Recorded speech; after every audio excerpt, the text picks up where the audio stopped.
Hey, you guys. How's it going? How are you guys doing? I hope you guys are having an amazing night. And of course, this is DV Night Talk. So I'm going to pull myself off the screen for a second so you guys see the background and I'll come right back. Hang on 1 second.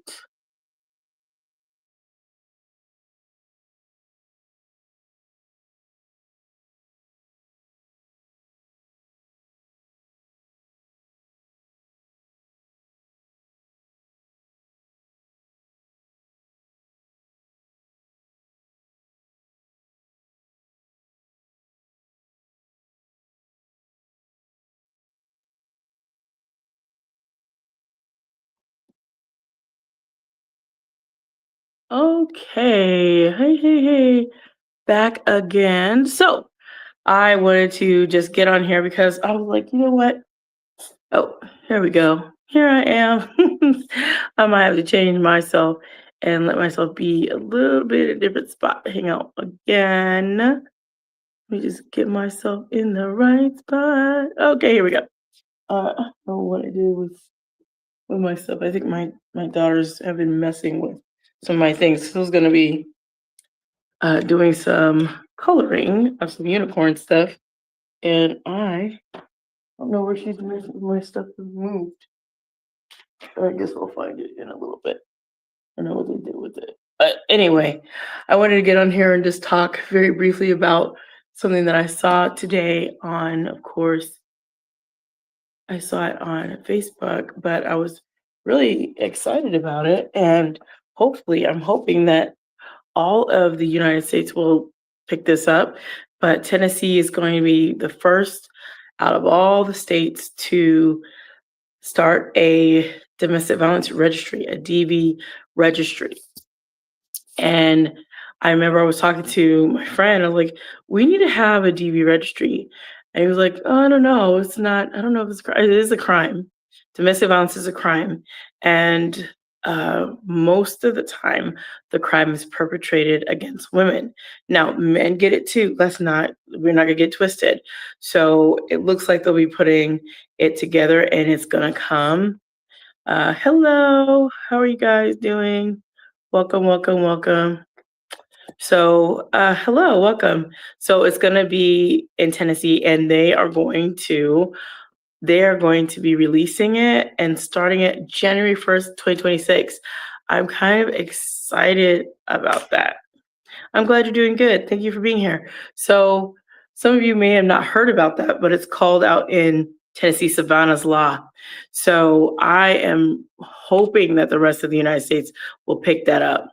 Great, I'm glad because that's one of those things that we know. And one of the advocates was saying we know that there are a lot of perpetration of violence against women, especially when it comes to domestic violence. So if they had a registry of the person that's still perpetuating the violence, they get in another relationship, they go on dating apps, but you don't know who they are. So an unsuspecting woman, even unsuspecting men, will go to these individuals thinking there's nothing wrong. They'll charm the socks out of them because one of the things that people that harm, people that are abusers and aggressors do is they're charmer. They charm the socks of you. By the time you get involved, they don't just start like you guys think. Some people think, oh, well, they were like that in the very beginning. They were doing the abuse and they were doing all the things. That is not necessarily how it happens. And I can tell you from experience because I am a survivor of domestic violence. He didn't start like that. He never, and I'm going to say this 100%, he never put his hands on me while we were dating. Not even to hit me, shove me, attack. Never. I can recall all the dates. He was super kind. He was super sweet. He was super charming. He was a gentleman through and through. And it wasn't until we actually got married, that then things started to change. Like there were hints of little signs, but once you're married, it's a little bit more challenging, right? Because you can't just walk away. Like it's almost like they know that, well, he knew, like, even if you're dating, you could still leave me. Even a fiance, you could still leave me. Now, when you're married, it's a lot harder to leave me because you're going to have to go through the court system and you can't just you know what, I'm done with you, just walk. You can't just do that, right? It takes a lot of legal actions to get that thing taken care of. So when I was thinking about that, I was like, oh, wow. Okay. And I said, we need a DV registry. Like my mind was thinking about that this entire time. We need a DV registry in every single state with pictures, date of birth, name, the convictions that happened. Because for me, my ex husband had a lot of domestic violence happen on his first marriage, his first wife, unsuspecting me. My mother did a background check and saw all this stuff. Okay. Colorado doesn't play with domestic violence, but when I was looking, I was like, okay, well, maybe he's done with that. No, the patterns of behavior don't change. But see, you don't know that until you actually get into it. And then the mask comes off. The mask and everything that you thought he was or she was, the mask is pulled down and everything is dropped and everything's out there. Now you get to see the anger. Now you get to see the rage. Now you get to see the narcissism. Now you get to see the manipulation, the gaslighting, every single spiritual, financial, digital, emotional, mental, psychological abuse that you could possibly go through, verbal abuse. It is there full on. And what are you going to do? The onslaught of words, the onslaught of behaviors, the onslaught of thinking you're crazy and you're not, the onslaught of just everything that makes you want to drive yourself to want to unalive yourself is a scary thing, right? Because people don't understand. They don't understand. And I'm always sharing this message because God is way in control. He's in control of everything. Even when I was going through that situation, I know He's keeping me safe through that situation. And when I was able to finally get out of that situation, I know He helped me to do that. I know He gave me the strategy and helped me to get out of the situation. So if you find yourself in a situation with domestic violence, one thing that you have to make sure that you're doing, if you are thinking to get yourself ready to make a move to leave, you have to be very, very strategic, and you have to watch and you have to study the person whom you're with, especially when it comes to marriage. You have to study, you have to know where you're going, you have to know what you're doing. You have to plan it all down to the T. They always tell you to do a safety plan, but I always take it further than that. A safety plan gets you together, right? It gets all your important documents, where you're gonna go, all that good stuff. But then the day of, you need an EPS, which is your escape, your exit, your execute plan strategy. You need that for the day of. Because some people are like, well, how? Because it's the how that kind of gets people stuck and trapped because, like, well, I don't know how to leave. You're going to have to study that person and you have to figure out what is the best and safest time for you to exit that relationship. It takes planning down to the minute sometimes. And I know when I left, I did that for myself. So I said, you did what? I did a WPS, which is I had a written plan strategy. So I wrote my plan and I kept it at my job. I kept it at my job in my drawer because I had a desk, kept it at my drawer, and I would read it all the time. I would read what I'm going to do. I would execute it as I did whatever, like, okay, get the kids stuff out of school, take them out of school on this day, take this out of here, go get birth certificate stuff. If I didn't have that, get immunization records, whatever I needed, I made sure I had whatever I needed to do to pull them out of this or that. And at the time, pulling them out of daycare, taking them out of school, all the things. I was moving and shaking and grooving, and I knew what I needed to do, right? So it's one thing to have a safety plan. It's another to have it at EPS for the day of. And I had it down to the clock. Like, I'm leaving at 3 o'clock. I'm not leaving at 3:01. I'm not leaving at 3:02. I'm not leaving at 3:30. I'm leaving at 3 o'clock. I'm out the door in my vehicle and we're heading to the gas station. We're filling up and we're heading to the road and we're not looking back. We are driving away doing our plan. So if you have your own vehicle, you got that baby gassed up, or you're gonna get gas and you're heading out. You're driving. Where it was for me, I had to leave the state. I had to drive outside of the state. I had to leave Arizona to go to California, and I had to make my move and to make my trek. And I did all of that. Some people don't understand. Sometimes you're not going to always be able to move within your state. Sometimes you have to go somewhere else. And I had to do that. My kids had to do that. They had to be in a different school. They had to leave the school that they were at and they had to go somewhere else. And they didn't even want to go. I remember my daughter was young and she's like, I don't even want to go to California. I want to go back home in Arizona. I was like, well, we can't because we can't go back there. We have to go somewhere else. She did not enjoy it. I didn't enjoy myself being in California either because that wasn't what I considered home. But I did a lot of stuff while I was out there and I still made it work. We still had the best time that we could have as a family. My book was birthed out there. My podcast was birthed out there. All those things that I was doing, I was working. I did all of that out there. And then all of that came here with me. So all the work and the time and all of that stuff, that's what I had worked on out there. And I was very focused and the Lord was helping me do all of that. So I'm just very, very excited and hopeful that other states will pick it up too, that it could be a national domestic violence registry. Because one of the things that you understand is that people that go through domestic violence, if they have someone that's able to jump from state to state, that's a challenge to give somebody a restraining order or order of protection. You can't put an order of protection on someone if they're in a different state. That doesn't work. It definitely doesn't work. Let me knock something down.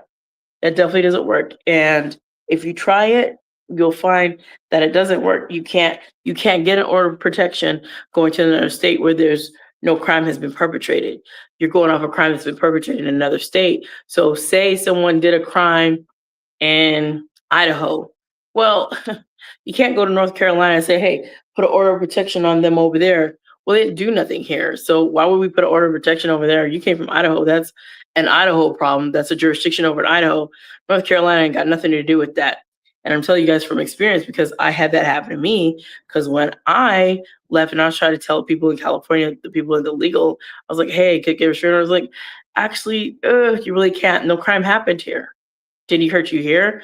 No. Okay, well then we can't do that. Like there's no legal, there's no legal thing that you can do for us to put an order of protection. We can write it down, we can make notes, but other than that, I was like, so I have to wait for him to commit a crime here.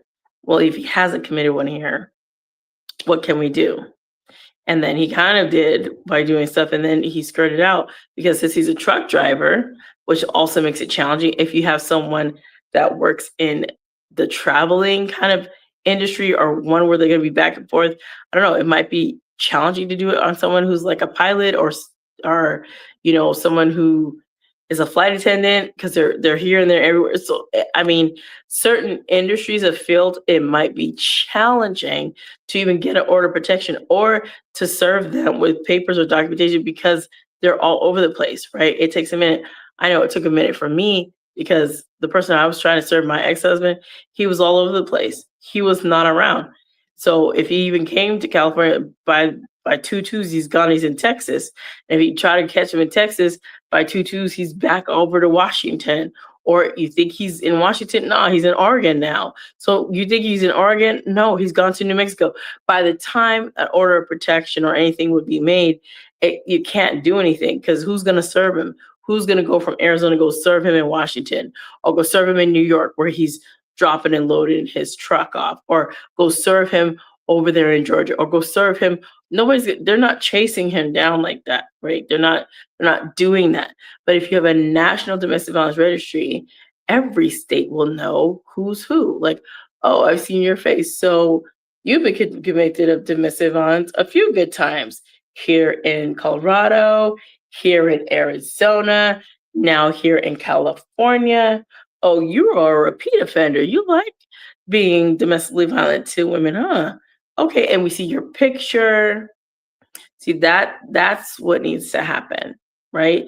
And of course, they're vetting every single person to make sure because there are people that will like, oh great, there's a domestic violence registry. I won't put you on it because you're not with me anymore, so I won't make you hurt. So also making sure that they vet and make sure those people that are on there correctly and on there rightfully, and not someone who's trying to say they need to be and lie on them and say that they went through domestic violence when they're just really angry that the person's no longer with them. Because we have people that do that. Sad to say, we have people that will lie and say, "Oh yes, this is what happened," and they're just mad and upset that the person's moved on, but they just want to really mess up their lives. There are people like that, but not every situation is that case. So I share that because they're like, yeah. Well, same time, I was like, okay, this is what I wanted to share because I haven't done a DV night talk over here. And I had the emoji hand like this because I was going to put something else up there. So the emoji hand is going like this is not for the DV registry, first of its kind. It's actually for the other part that I was going to put on there, but I didn't have enough space. Was I had to block my brother off of TikTok. And I recently had started getting on TikTok and being consistent doing my lives at night. But every now and again, he would pop up into my lives and it would be very disturbing. And for me, when I'm doing my lives or when I'm doing whatever it is, my whatever content I'm doing, I feel very uncomfortable when my family members are there because it's almost like I can speak freely, but then I can't really speak freely, right? Because for some reason they're there and they're not there for purposes of let me support what you're doing. They're there to either siphon information, try to figure what's going on, or take information back to other family members. And I don't really have time to figure out the agenda or which avenue or what way they're trying to kind of come in and figure out things. And tonight I went on live because I went on early, and here comes my brother again.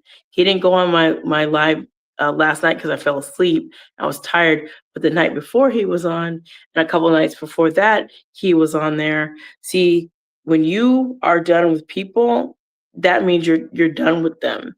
And my brother and I haven't talked for years. For we just haven't talked for years. And when I saw him, I called his whole name out. I was like, Stephen Hanna Jr., what are you doing here? What do you want? Why, why do you keep coming in my life? What do you want? None of this domestic violence or anything that I've gone through has to do with you. None of it has to do with you. My kids don't have anything to do with you. Like anything that I'm doing, any events that I've done, nothing that I'm talking about, any of my content, my book, my everything, my podcast, none of it has to do with my brother. None of it. He's not included. If anything, I'm just talking about how my family members are, how I've dealt with them. But for the entire time, I just kept asking, what do you want, Stephen Hanna Jr.? Why are you in my life? What do you want? I don't understand why you're here. Why are you stalking my content? What do you want? At that point, I had to I had to end my life. Now, I would have not necessarily done that, but he was disturbing me. So like I can't focus. And I can't focus when someone's in my life deliberately and it's a person I know. This isn't a person I don't. This is a person I know. This is my family member. It's different when you just have a troll that's just spamming your content. Because when it's spamming, you just block them, right? Because you don't know. But it's different when you have eyes on you from family or some old school friends that turned out to be frenemies. You don't want them seeing anything you're doing. You can see it if you find it somehow when you Google something and it comes out fine. But I don't want you sitting there watching everything. I don't want that there. I don't want you there at all. I don't want you there. Right. So that's one of those things. I was like, well, I called him out. I was like, I don't know why he was there in the first place. So I was like, okay. So let me see here. Oh, hold on a second. So I was like, yeah, I didn't see that. I was like, okay. And sometimes it's just like, oh, you want to figure out what's going on, right? So let me do that. Okay. Because there's other people sometimes that come in and you have spammers of all kinds, right? There's like they're everywhere. It was like, okay. And you have more. So I was like, it's all good. So I was like, okay.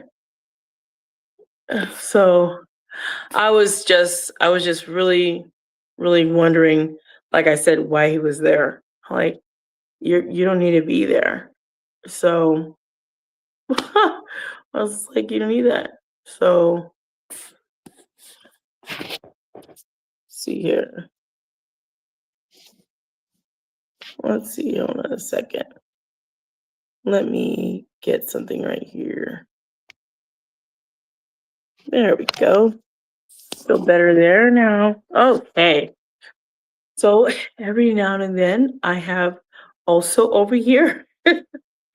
I mean, and that's everywhere you go, right? Sometimes you go into different places and people just want to be on just to cause and wreak havoc.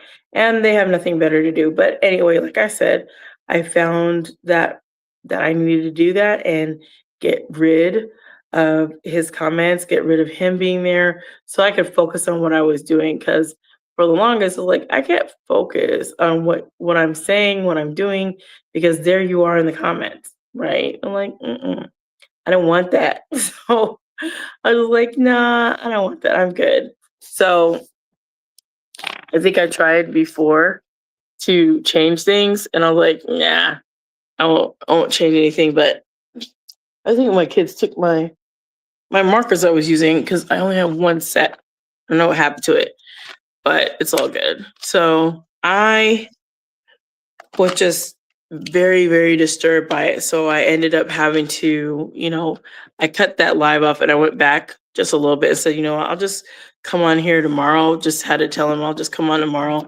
and then we could, pick up our conversation because it's different when someone's just stalking after your stuff. But you know what? You're going to have people that are watching you and looking at what you're doing. You know why? Because you're doing what the Lord would have you to do. You're sharing a message that's uncomfortable. You're sharing things that people don't want to hear about, but you still have to be sharing it. And today, I just didn't happen to have any scripture today, but I'm not going to be running scared from people that have been a bane in my existence for a very long time. And here they go, just like, well, I'm here. I'm going to be here to disturb you. No, you're not going to disturb me. But what I am going to do is I'm going to block you or I'm going to ban you so you cannot be harassing me. Now you can go and make another handle, do all that because that's the kind of energy and type of time you're on. But I'm not on that time. Like you can miss me with all of that foolishness because those type of people, they're not worth the energy, right? And I have so many other good things that I've been doing. And this year has been a whirlwind of not just you know, unfortunate things, but it's been a whirlwind of a lot of really good things. Like I put on my first event this year. That was great. I found myself being on the planning council this year. That was good. And then for next year, the cohort of being on the speakers bureau, right? To get into the speakers bureau is a hard thing. And I got into a speakers bureau and I'm like, okay, right? There's good things that are coming and good things that are happening. And I don't want to let that kind of I guess that kind of energy that comes from my family members, the ones that are always watching me for whatever reason, I don't need that. And neither do you, right? You don't need people coming around to watch what you're doing and it doesn't have anything to do with them. You're like, this has nothing to do with you. What do you want? Like, what are you bothering me for? Right? Even if it's just a person that's coming over, like, I like your content. Well, that you can deal with that, right? But you can't deal with people that just want to be nosy for nosy's sake. And here they come. Like, what do you want? And when you know that somebody has no good intention or agenda for you, you get rid of them out of your circle. And one thing I noticed is not everybody, and I remember somebody said that not everybody deserves access to you. And there's some people that think because they've known you for a certain amount of years that they deserve to maintain access to you. Because, well, I've known you since high school. So we don't, I mean, what does that mean? Does that mean I'm supposed to what? What does that mean exactly for me? It doesn't always mean like we have to really engage for real, you know? It doesn't always necessarily mean that. And sometimes people don't understand that. Like we might have had time before where, yeah, once upon a time I was in your life, but now times have changed. And I'm just using that as example, right? Because it could be anybody. It could be friends from your past. It could be coworkers. They're like, hey, I thought, we could reach out and hang out. Like, nah, I don't think that's a good idea. I think I'm good. I'm good on that, you know?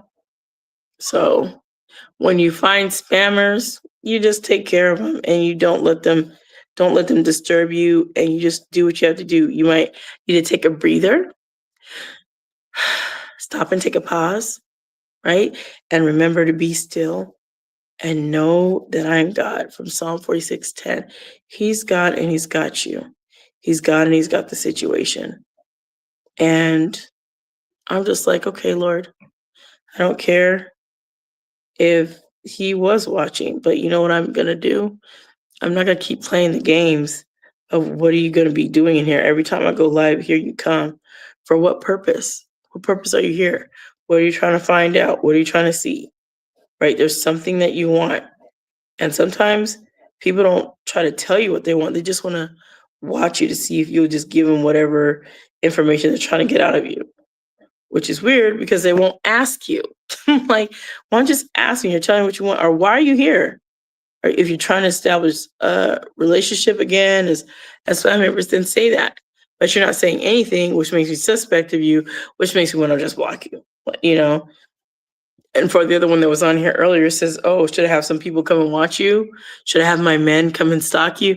I was like, "That's not even funny on even a simple level. Why would you say something like that, right?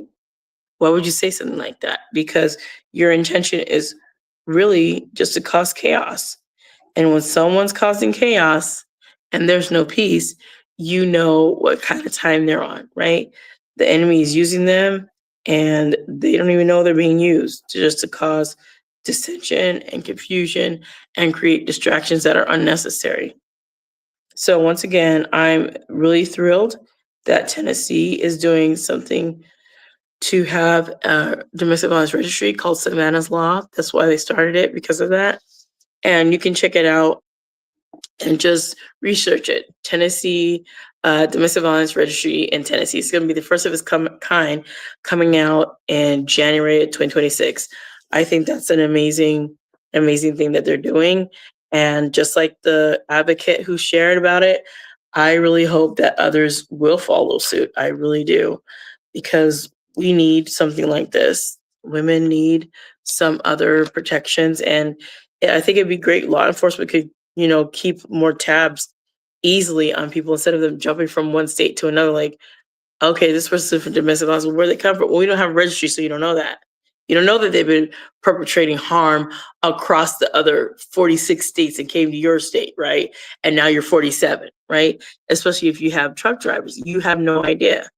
But when they do get this together, I am hoping that, like I said, it will catch on, because it is a crime. Some people don't see it. It's like, well, you can't have a registry like, you know, the was it the National Domestic Violence, not the National Domestic Violence, but the National Sex Offenders Registry, that one. I was like, well, if they're doing crimes against women, and if it's men too, but if they keep doing crimes against women and they keep having multiple convictions of that, something somewhere should be done to kind of keep tabs on that, because now these people go and they go into these dating apps and they go into these chat lines and things, and these people are there and they have a ton of prior history of domestic violence. Does that person know they have a ton of history of domestic violence?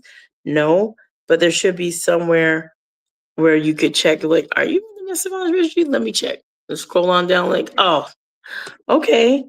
They don't have to know, but I think that's a great step that they're doing, that they would have to sign up for the domestic violence registry. I don't know if they make them sign up or Tennessee has to sign them up, but either way, it's one of the best steps I've seen moving forward into something that's national. Because I think one of the problems for domestic violence is it is a huge problem in the United States. It's a huge problem everywhere. But in the United States, people are able to run and go other places. And so when they go other places in the United States, those states cannot cooperate with what's going on somewhere else, because no crime happened there. So it makes it challenging. It makes it very challenging for people to try and help someone that might be going through domestic violence if they know that person's just going to jump and run to another state because they found a border state to run to. So there they go. Or they found a state that, oh, I could go here because I don't have any history here. Meaning all the while they're trying to do that is avoid their whole situation of why they're even doing and committing domestic violence against people. They won't focus on, why are you doing that? That's not right. Why are you doing that to that person? Right. And that needs to really help people to change their ways and how they deal with people through domestic violence. So I'm glad I came on to get that off my chest because I just wanted to talk about it. And I wanted to talk about my brother too. Like, it's unnecessary for you to be on my life. It's unnecessary for you to be around. It really is. So unless we have some dealings, unless a family member passes away, what do you want? Right? So I'm going to get out of here. I hope you guys are going to have an amazing and great day. And yeah, don't let anybody continue to harass you online and even off, but online for sure, because you don't need anybody while you're trying to do whatever it is, whatever the content is, it doesn't even matter. You want to feel comfortable speaking your mind. You want to feel comfortable being free enough to share whatever the Lord's laid on your heart and not have your mouth be bound in bondage because here people come and you don't really have the freedom to say what you want to say because you know they're going to run back and tell other family members. You don't need those problems. So I'm just want to encourage you that if you do have family members like that, just take it easy, stay away from them, right? But at the same time, know your worth, know your value, and just keep it moving. And like I said, I'm super excited that Tennessee is going to be the first one to have a domestic violence registry. I can't believe I was talking about that, and now a state has done it. That's good. And hopefully that'll be a step in the right direction for all the other states to jump aboard and do that in their own respective states. I hope it comes here in Arizona because we would need that. Arizona, California, and Colorado first. Let's do those guys first. But I hope they do because it's really important. And domestic violence is a very serious issue. And it'd be great if we can really push this so that everyone can feel safe and also have the ability to know before they get involved with a person, oh, you're on their registry. I probably don't need to be involved. You know what I mean? So I thank you guys for being here. Remember, a big kiss from me to you. I love you with the love of Lord Jesus Christ. But I always want you guys to remember to be blessed, motivated, and always inspired to do what the Lord lays on your heart. So you guys take care. Thank you guys for tuning in. I appreciate it so much. Remember, I will be getting back into my DV night talks. I had to take a break because I was doing my lives, but I'll get it back. I will get it back, of course. So I will talk to you guys again soon. You guys take care and have a blessed rest of your night. Bye now.